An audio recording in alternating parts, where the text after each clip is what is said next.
Welcome back, and today we're going to be talking about some knives that were actually given to me after I made my last video about my Blade Show haul. So all four of these knives are from a company that I hadn't really known anything about until I had gone to Blade. And actually that was one of the coolest experiences, is being able to meet new makers, new designers, new companies that I've basically never seen before, and this is one of those. So first off, thanks to We Knife Co. for the invites and all the awesome swag that they had. This is one of the things that they gave me, and it was very useful in keeping these knives safe, so I do appreciate that. So the company that we're going to be discussing today is Rosecraft Blades. So they made their debut last year at Blade Show, and I gotta say, I was very interested in their lineup because they have made sure to maintain a very good price point across the board, and their OEM allows them to use a blade steel that I think is damn near perfect for, well, budget knives. So we're going to talk a little bit about that today. So a bunch of nice designs from them: micarta, copper, bolsters, and just a really nice combination of features in nearly all of these knives. So this is a liner lock. It has good lock bar access. I'll put all the info right here as I go, as I don't really have it off the top of my head. But I did get a chance to play with all of these beforehand at Blade, and just really nice work. And none of these come anywhere close to the $100 price point. And actually, some of them are around 50, even under. Especially when it comes to the traditional knives that they have, they were ranging between 35 and like 55. So pretty amazing. If you've taken a look at this knife, it may look very familiar. It looks very similar to a knife that CJRB already produces. And funny enough, it is the exact same designer, Swags, who actually is one of the creators of Rosecraft Blades. And I gotta say, I really like this little knife, and actually a lot of people I've shown it to have really enjoyed it as well.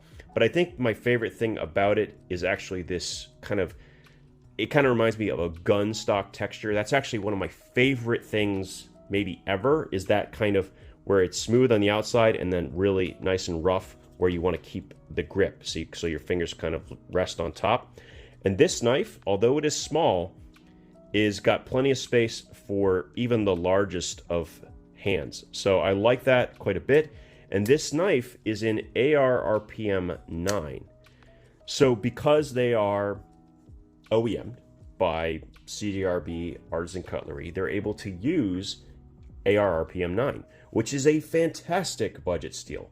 I would put it in the top 3 along with Nitro V and 14C28.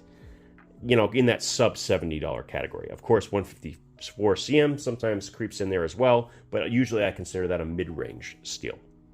No, really nice job here. The only thing, though, is I feel like it didn't need the swedge. So I have to say a little bit on the critique there, because I think when I showed this to some of the women in my life, they loved the way it initially looked, and they opened it, I was like, oh, it looks a little aggressive. So I like it personally. I really do actually like this little swedge they have going here. But I can see where they're coming from. Nice action on this. Very easy for anyone to manipulate. It can be reverse flicked. It has a front flipper that's really easy to use as well. Nice. I like it a lot. I think these are like 50 to 55. I'll put all the info right here. Now, the knife that really got my attention the most is this one.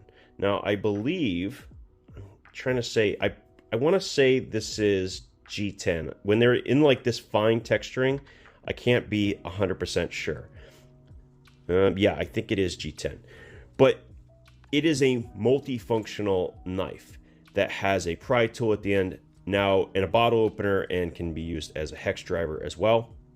The thing is, I actually really just like the blade profile, if I'm just being honest. And this back end, which some people aren't going to like, can be removed pretty easily. In fact, I did that just to see what would happen, and what they have is they have a barrel that connects the two, so it works kind of like these standoffs. And so you basically, when you take it out, you reassemble it, and it works just fine. And this is a really nice blade. I like this one a lot. It reminds me somewhat of the Tactile Knife Co. Rockwall in the way that it looks kind of towards the pivot, but actually I tried both, and actually this thumb stud is easier to actuate than that was. And it's not the easiest to reverse flick. It can be done, but it's not that easy. But I do really like the action. I like the blade shape, and it's just a nice budget knife at around $50. Really interesting. And I'm all about budget knives. You know how I feel about it. I'm a huge value hunter at heart. And I think they're on the right track. They're staying in a range that is just very...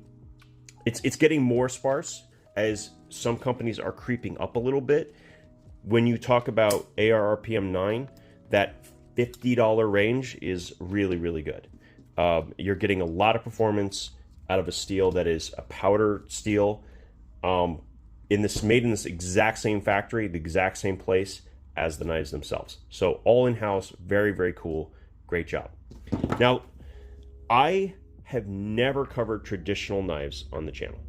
I haven't. I don't know why. I guess I just don't carry them that are outside the kind of concept of, well, a Swiss Army knife, right? I kind of feel like if I'm going to carry a slip joint, it may as well be attached to a bunch of other tools as well. I still kind of feel like that, but I was really intrigued by some of their designs. All of them incredibly budget friendly, between, like I said, $35 and $55, with really nice, like familiar lines, but just done very, very, very well.